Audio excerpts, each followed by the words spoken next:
Welcome to Psyched for Psychology, a Nystrom & Associates podcast. Our hosts, Michelle Iverson and Brett Cushing, are both licensed marriage and family therapists at Nystrom & Associates.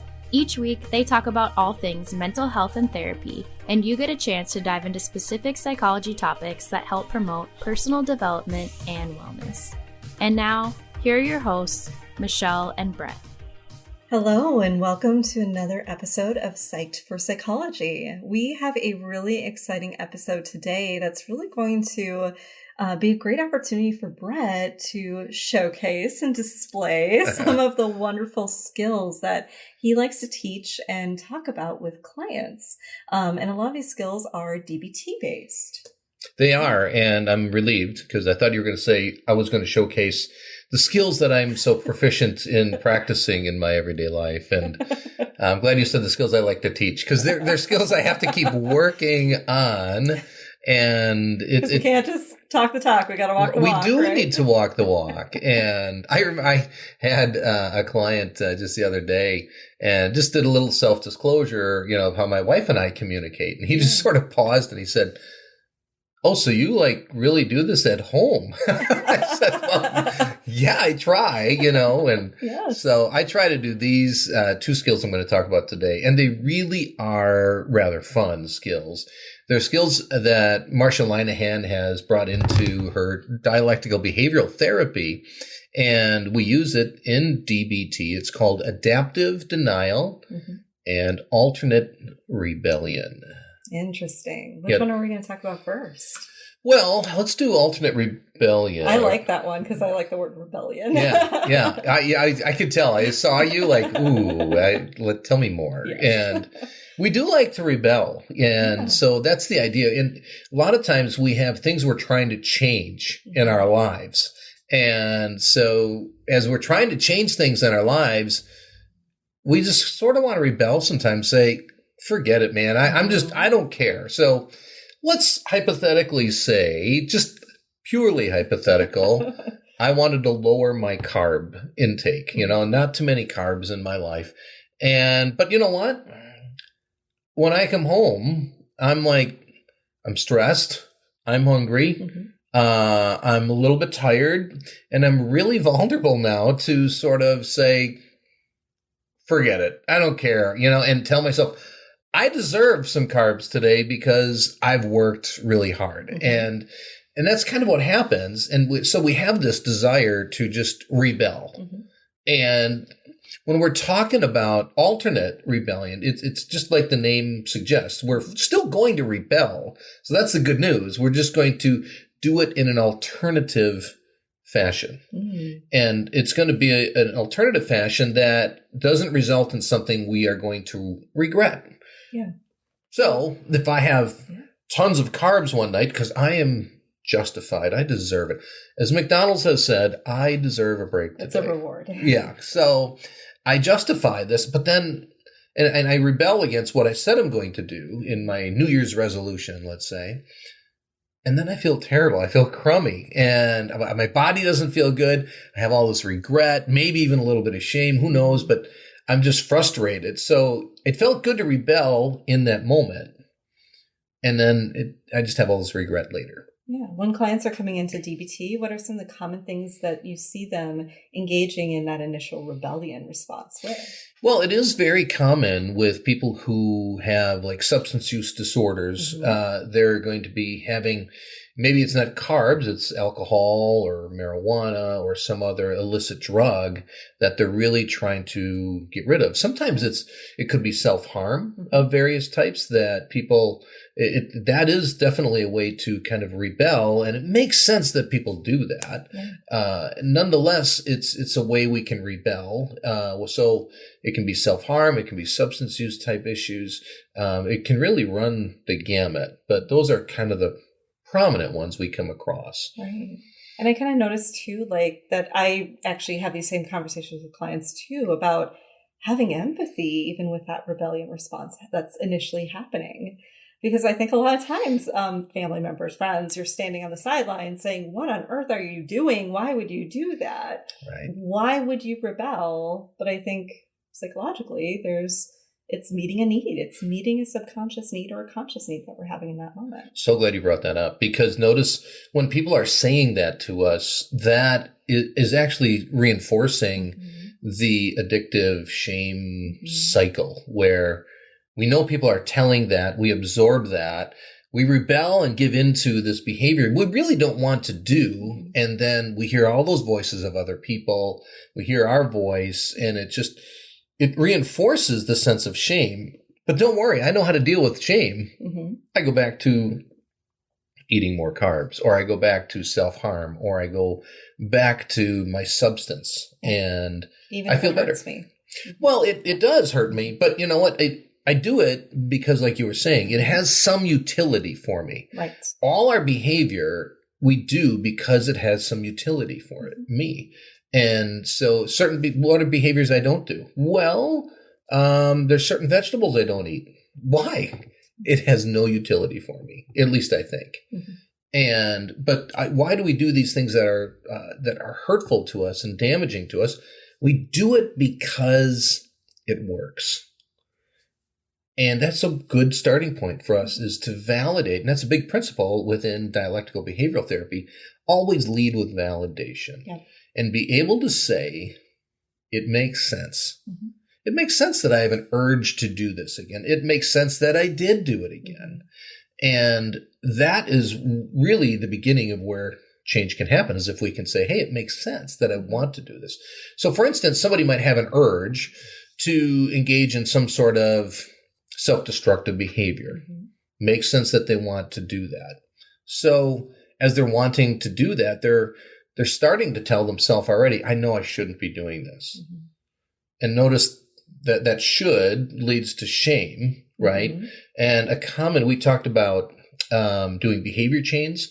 A common behavior chain I think I talked about in that episode is should, shame, and shut down and shut others out. So I start, even if I have an urge, I invalidate myself for having the urge, and I say, well, I really shouldn't have this urge. I stink. And then the shame comes, and that really fuels shutting down, shutting others out, or giving into this desire to rebel then. Like, forget it, man. I'm just going to engage. I'm going to do this. And so that's why I'm so glad you brought up this, Michelle, is we need to understand and just be able to say, it totally makes sense that I want to engage in this behavior, even though it's self-destructive. So that's a really good starting point. What we want to do, though, is we want to take this urge to rebel, and we just want to channel it towards something that's not going to be destructive. Yes. So, for instance, I can give a couple of examples. When I used to be a pastor, people would always sort of want to keep the pastor in this moral box, like you're Mr. Morality. And I knew I wasn't. I mean, painfully aware, not at all. And so I wanted to rebel and get out of that, and I could have done all sorts of destructive things, right? I could have been cursing and swearing, and also probably wouldn't have gone over well. And depending on the audience. Some people would have thought, cool, look at my pastor. Yeah. So good point. So, nonetheless, so how do I take this desire to rebel and channel it in a non-destructive way? So what I would do is, there might be some older women in the church coming in for the women's Bible study, and I would just drive rather enthusiastically, we'll say, into the parking lot with the windows down and maybe playing AC/DC or Boston or something like that really loud, And it just satisfied the urge, though, right? Because I'm like, see, I am not, Mr. Morality, so don't put me in that box.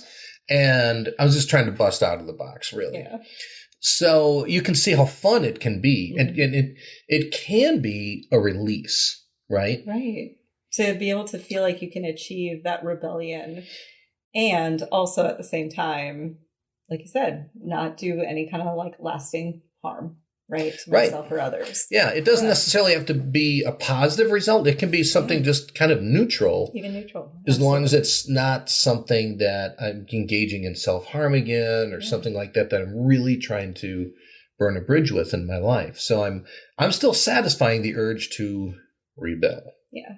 Now, we're recording this, what is today? The 3rd, February 3rd. And it's about that time everybody's getting a little sick and tired of the dark, the cold, the wet, the wind. Was it officially negative 14 degrees today? Yeah, just driving in. Mm-hmm, yeah. So, I mean, we have a desire to rebel against that, right? Yes. I mean, it's a strong desire, and it can feel as though we're powerless. I mean, we can't change the weather. Yeah. We can change our location.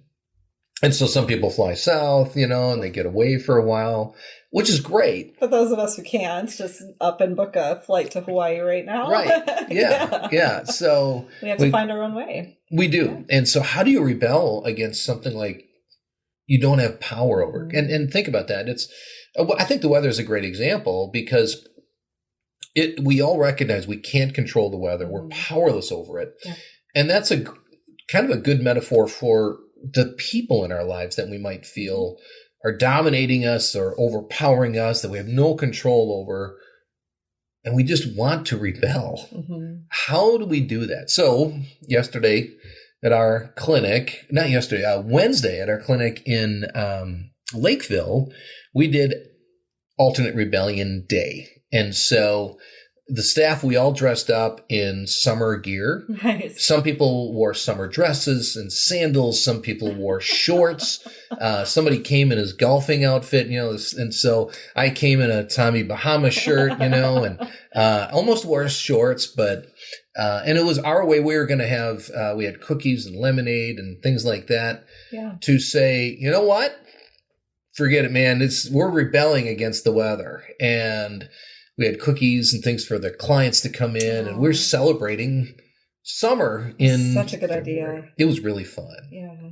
It was a lot of fun. And next year I want to have hot dogs and calypso music playing in the waiting room and things. And it really is fun, but there's all this energy that goes towards that. Mm-hmm. And it really was. It was just because think about that. When we have an urge is like this energy within us that just sort of feels it has to be expended somehow.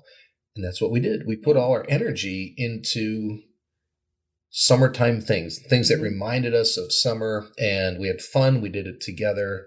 And in this case, it was something, positive. I drove with my sunroof open, cranked up the heat, obviously, but, it's just a great way to say, no, I'm not going to let, weather get me down. And even though I'm pretty much powerless, I'm going to engage in this. Yeah. So it was a lot of fun. And there are a lot of ways people can do this. We give an example in our group, and I think Marsha Linehan talks about this. There's, let's say, a teenage girl who's really upset with her dad and wants to rebel. Imagine a teenager wanting to rebel. And so she had an urge to do something very impulsive and just drop out of school. I'll show my dad. I'll drop out of school. Well, that's just hurting her. Yeah. And so the idea with an alternate way to rebel or alternate rebellion is to say, okay, how do I take this urge to show my dad that I'm angry because he won't listen? And how do I get this out? So instead of dropping out of school that hurts her, she can dye her hair, right? And dad, no, he doesn't like this. But there's really, it's kind of innocuous. It's neutral. Yeah. There's nothing, no harm done to her. And it's really not hurting her dad. And so we can be really creative with this. I'm so glad you said dye her hair because as those of you who might not know, my hair currently is pink.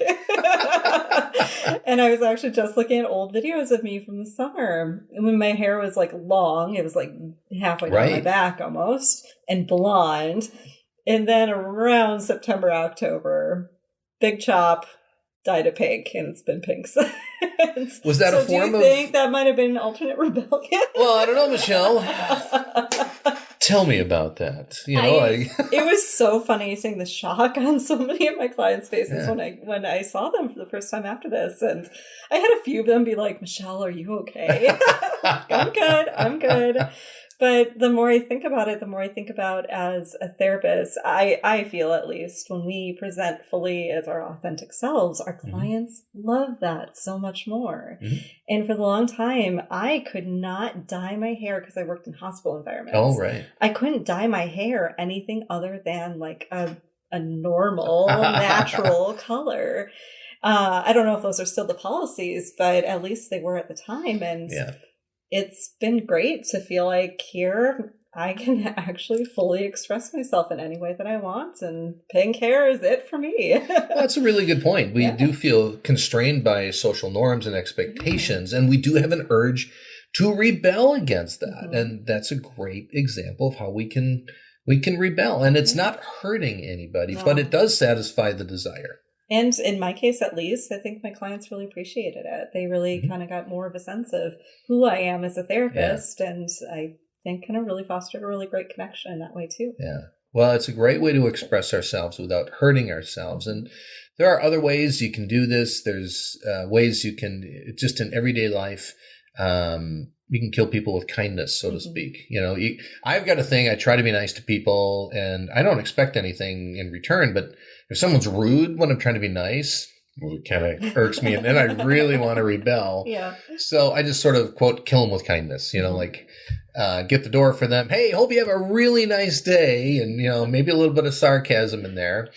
But I'm getting that out without being destructive. In the land of Minnesota here, in the land of Minnesota Nice, another way to use alternate rebellion and go against the cultural norm is when someone asks how you're doing, be honest. Be honest and say, yeah. And then scare the person who's just expecting the Midwestern nice response. Watch their reaction. It can be really satisfying. So, how you doing today? I'm doing pretty crappy. Okay. You asked. You asked. If you don't want to know, don't ask. And so it is an opportunity to really have some fun and think about this. There is, I forgot, this would have been fun. I think it's Continental Airlines, maybe. Someone was sitting in seat 29A. And it was some engineer and with this airline said, hey, we can fit one more chair here. And it was in the back of the plane, right across from the lavatory, right across from the bathroom. Wow. And so this person was so angry that he or she spent all this money on a plane ticket and just wrote a letter to the airline about his or her experiences there. And it is so comical.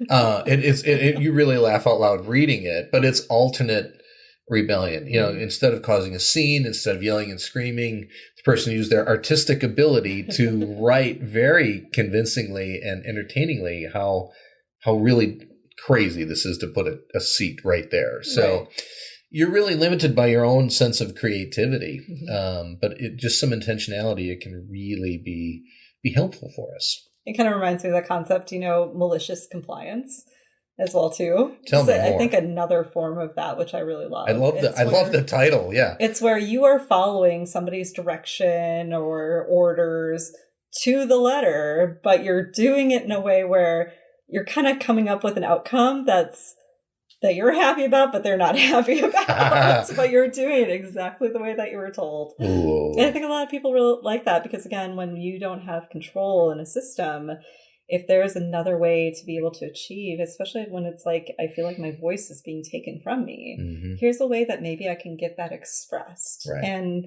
actually, I just heard on the radio today, like a version of that where this woman had applied for a job with a large tech company, met all the qualifications, but ended up denying her because she didn't have the official degree, even though their own listing said you don't have to have the degree. And then a while later sent her a letter saying, hey, by the way, you could actually apply. We'd love for you to apply for this significantly lower paying job. Almost to the point, I think it kind of like borderline offended her. And they were like, you can send us a cover letter. So she wrote a cover letter. She did her malicious compliance, and in it, she kind of talked about, this is my opportunity to share about what my experience has been like with the company and to have this happen, and just kind of her own thoughts and feelings. And She's like, and then 2 years later, I finally got a follow-up saying that they were thinking they wouldn't be able to, follow up and offer me anything at 2 this years time. later. 2 years later. Wonder if that was the company's malicious kind of response. Yeah. Can't help but wonder. Wow. And it had to feel good for her to be able to get that out. Now, I like what you said, because a lot of this comes down to control. Mm-hmm. And there's so much we do not have control over. And yet we forget to realize I always have control over how I'm going to respond. Mm-hmm. I can control it. This is my life. I get to dictate at least how I'm going to respond. I have very little control, if any, over what happens to me. Mm-hmm. I always have control over how I'm going to respond. Mm-hmm. And I so often hear people say, you made me do this, or you made me feel, or something like that, as if they're absolutely powerless. Mm-hmm. And that's what I love about alternate rebellion. It reminds us, you know what? I still have power and control over how I'm going to respond. And I'm not going to just give that up and give that over to somebody else. I'm going to take my creativity. I'm going to take my power and ability to devise a way that's not going to hurt me. Mm-hmm. And I can still sort of rebel just like I want to. Yeah. So that's alternate rebellion. One other one I'm going to share here briefly is something called adaptive denial. Mm-hmm. Have you ever heard of this one? This one is really kind of fun too. And I haven't. This is new for me. Oh, this is fun. We do this a lot anyway. Think about it. You and I like movies. We've had so many episodes we've referred to movies and TV shows. We have to engage in a form of adaptive denial just to watch a lot of TV shows and movies, mm-hmm. right? Mm-hmm. And really, what are we doing? We're suspending belief. Right. And in order to sort of watch all these things blow up, mm-hmm. We're really sort of suspending any kind of rational thought, and just sort of engaging, because that is entertaining. Then if you've watched maybe a movie where someone's like every 10 minutes saying, that is so unrealistic. And when I hear that from people, it sort of takes all the joy out of it. Like, okay, stop bringing me back to reality. I want to escape from reality for a while here. And so adaptive denial, we do this a lot of times when we're watching shows and things, and it's super helpful. So adaptive denial is saying to ourselves, when let's say we're having a problem in some area of our life, I can't say no to dessert. I can't stop eating after 8:00. I'm late for appointments all the time. Mm-hmm. We can apply adaptive denial. And adaptive denial is simply acting as if something is true. Yeah. And the analogy I keep coming back to is shows and movies. We are watching that as if it's really possible, mm-hmm. even though we know it's not. Yes.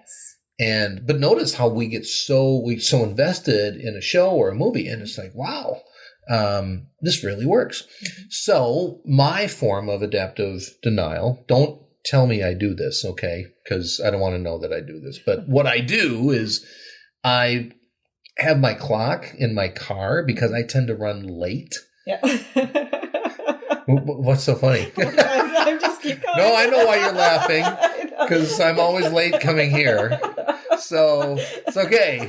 If I didn't do adaptive denial, I'd be even more late. So adaptive denial is acting as if, like something is true when it's not. So in my car, believe it or not, the clock is always 6 minutes ahead of time. Yeah.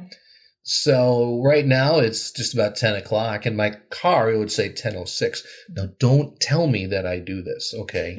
But it works. It really works. And so we want to act as if something is true, even though it's not. Mm-hmm. And now think about that, though. Let's say 8:00 at night. I'm saying, okay, I'm not going to eat anything after 8:00 at night. Oh, but I have these urges, right? Mm-hmm. Urges for that dessert, urges for the chips, whatever it is. And adaptive denial simply says, I don't really need that. Mm-hmm. I really don't. And it's a way to convince ourselves, you know what, I don't. Mm-hmm. And then we act as if we really don't need it. Now, it's kind of ironic if you think about it, because we call it adaptive denial. Mm-hmm. It's almost like adaptive truth. Yeah, or acceptance. Ooh. In a way. Yeah. Yeah. Yeah. Yeah, because we're really coming up against something that isn't true. A lot of times we have these behaviors that we engage in and we get so frustrated that we keep doing it. And we think, oh, why do I do this? When can I stop? And we sort of believe we can't. Mm-hmm. Which creates a feeling of learned helplessness. Absolutely. And that is a trap that's very hard to get unstuck from, but you absolutely can. I think this is a great skill to really break through with that. It is. It is. And it's not necessarily even adaptive denial. We're telling ourselves something that's true in a lot of cases. Yeah. So it's not true that it's 10:07 right now in my car. Okay. So in some ways it is adaptive denial. In some cases, when we employ this and act as if something is true, it's actually truth. Mm-hmm. I don't need chips at 8:00 at night.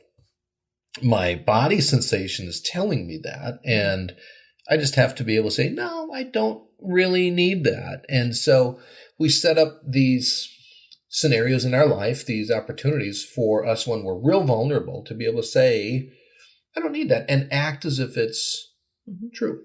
Yeah. So weight loss, working out, that can be true too. It's like I'm going to act as if I'm healthy. And so you can see that people, when they want to start a new workout regime, or I'm going to get healthy, they go buy new shoes, they buy workout gear, and they're going to dress it, and so it's sort of like fake it till you make it a little bit too.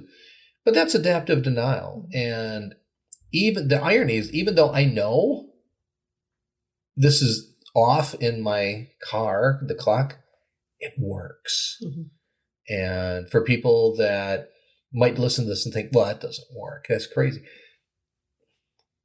Just think about the next time you watch a movie. And it makes me think about, too, I can't remember which therapist this was that did the paradoxical, I can't say right. Paradoxical prescription. Yes. Right? Yeah. And a therapist essentially, and not all therapists do this, it's kind of depends on the therapist and, of course, like the situation, but it's one of the things we learn about in graduate school as a potential skill that you might use in appropriate situations to kind of essentially tell the client almost like, you can't do this thing that they ultimately want to do and are striving to do, but keep telling themselves, I can't.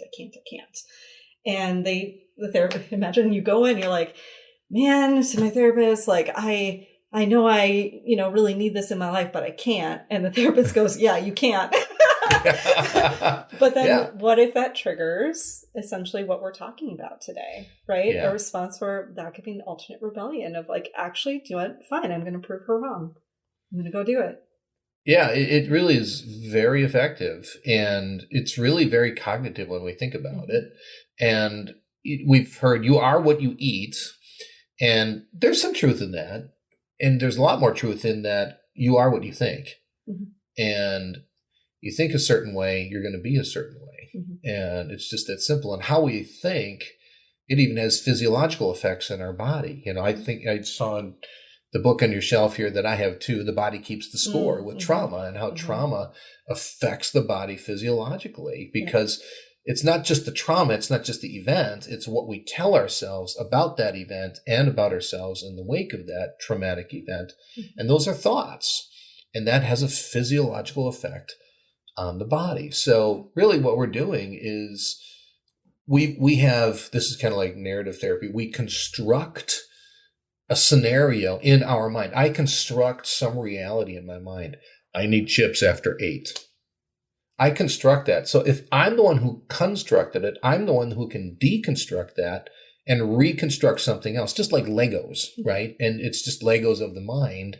And that's what we're doing. When we're saying, I'm going to act as if I don't need this, we're deconstructing and reconstructing new meaning to our lives.